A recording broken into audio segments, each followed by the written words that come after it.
AFTV, look at it. Look at the big smiles. He's happy. You know what I mean? It's your moment, man. I remember last season, it was my time at the Emirates. It's your time. But what did you make of the game?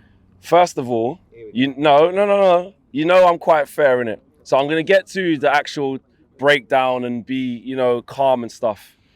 Stricto and Lee. Listen, you see them two. I sat in that studio with you. Goonali, yeah? I sat in that studio with you. Oh, who are you scared of? Oh, no one, no one, mate. Oh, yeah. Oh, we played Fulham and that, man. Yeah. Sit down and hold that. Sit down and hold that. I didn't because you know what? I even left the studio and I was like, I didn't really like the way that men were talking. They're a bit deluded at what they were talking about, So first of all, just to them two, because there's a lot of you lot that are all right. Them two in particular, hold that. I look down the lens, yeah. You see Goonali and Stricto, hold that. Now let's stick to the game. You lot play really well in patches. You did.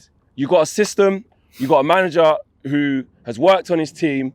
And you know what? You was causing us a lot of problems. The first 10, 15 minutes, we were really good. We started on the front foot. And when that disallowed goal happened, it gave you confidence. We went into our shell. What did you make of that? It was literally right in front of me. I don't know if you had a chance to see it back. I've seen it back loads of times now. And it happened right in front of me. I was very worried because when it happened right in front of me, I thought, I'm not sure about that. That looks a bit soft. It looks a bit soft. Looked like one of the ones could go for you, could go against you. When I saw the replays, I think it's just on the edge of enough being a foul. And you know what? Even if it went against me, I would feel a bit hard done by. I understand that. But actually, with this shit VAR, and it's actually in line with what they're giving. Look at the Mendy one yesterday. They're giving these soft free kicks and all of that. You know the weird thing about it though is that they said this season they're going to allow more, and that's why I'm baffled. Well, do you know what it is though, Robbie? Because they're getting shook in the key moments. So what they're allowing more of is the fouls where the play's just kind of going on. But when it leads to an actual goal and they need to stand by that, that's where they're bottling it. Like the Mendy one yesterday, like today's one. But I'll be honest, I do think there was just enough in it. There's just enough from Odegaard, 2 hands-on extension. Of course, Eriksen's bought it. He knows what he's doing. He's under pressure. But it's just, I think Odegaard was just too eager. If he didn't have the hands out, he probably has two legs to stand on instead of one. So, yeah. But after that, you lot started doing really well. From an Arsenal point of view, Zinchenko coming in from left-back into central midfield and Gabriel splitting and almost being like a left-back, which leaves Martinelli high up the pitch, was causing us so much problems. For the whole game. For the whole game it was. And Odegaard, look, we spoke about it before. I spoke about it with Cecil. He's a fantastic player. He makes you lot tick. He is the glue. That ball he dropped straight on Xhaka's, Martinelli's head for the header. But I was impressed with Arsenal. But the reason why I'm impressed with us is because we're 5 games in to a new manager. We haven't got a system like yours. Yours was really well oiled. It was fast. Know exactly what you do in the rotation. There was always an out ball to Ben White. There's always an out ball on the left-hand side to Gabriel. Really well oiled. But we found a way, right, to combat that with what we're good at. And that's after 5 games. Remember I said that we're tough to break down and that whole thing of like, when you concede a goal through mistakes or stupidness, you can't just go up the other end and score against us like you've been doing against Fulham, like you've been doing against Leicester, like you did against Villa. You're playing a proper team now.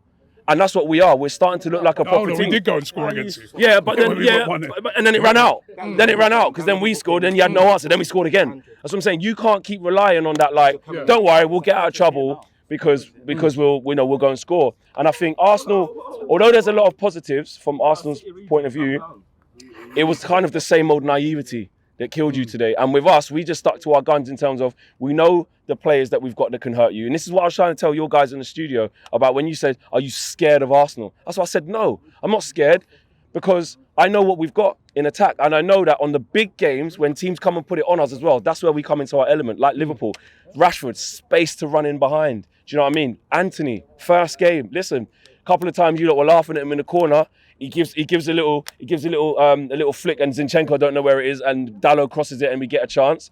And then he's wide open and Rashford lays him in and he scores on his debut. So at the end of the day, I think we deserved to win because at the end of the day, we were clinical. We knew what we were doing. We hit you on the counter-attack. We created the better chances and finished them. Jesus, fantastic player, strong. He is sharp. He is very, very sharp. At times when the ball's in the air, you're thinking Varane's favourite to win it, but he gets his body there. He does really well. But did he have a shot? Did he have a shot on target? Don't think he did. We done well to marshal him. Martinelli, okay, got the goal disallowed, but I think Dalot was really aggressive on him. Malassi was really aggressive on Saka. And Saka still gave us Saka still gave us a lot of problems though. You can't look, those types of players, you can't just lock them off the whole game and get to laugh and say they didn't do nothing, because they gave us problems. But in the decisive moments where it really mattered, Manchester United had that little bit of acuteness which Arsenal clearly are still missing. Who do you reckon? Final question. Who will finish higher this season? You know, Manchester. I've always got to ask that one. Yeah, of course. I'm not. Listen, I'm not. It's easy. It's easy for me to do the same old Arsenal thing. They think they're top of the league and they're not going to get top 4. By the way you're playing, because you've got a system that you can rely on over the course of the season, that will do you well, and you should get into the top 4. I'm still going to stick with where I'm at. We can get in the top 4 if we keep performing like that and people slip off, because people are starting to see us and take us seriously now. But I started the season saying, look, I just want identity from the manager. If he finishes 5th or can get a top 4 battle, great. But we're beating Liverpool at home. We're beating you at home. Why can't we say we can go for the top 4 as well? So I think you'll finish above us, maybe just. But I don't really care if we get into the top 4 and I can see progression with my manager the same way that you did in the first couple of years of Arteta. It's about building and building. But I just saw a naivety from Arsenal that's always been there. And I think for you lot looking at that game, I'll be most disappointed with that as an Arsenal fan. You get back into the game. You had us on toast second half when you came out, all over us. I knew that goal was coming. And then I thought, right, what's our mentality going to be saying when we go when it got to 1-1?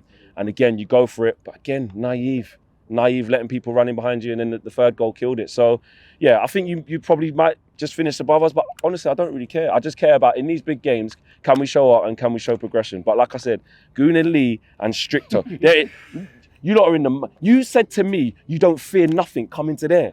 It don't matter. Are you mad? And that thing there, you see that thing there? That thing of like, we're still top. It don't matter. You come Old Trafford, you went back losers.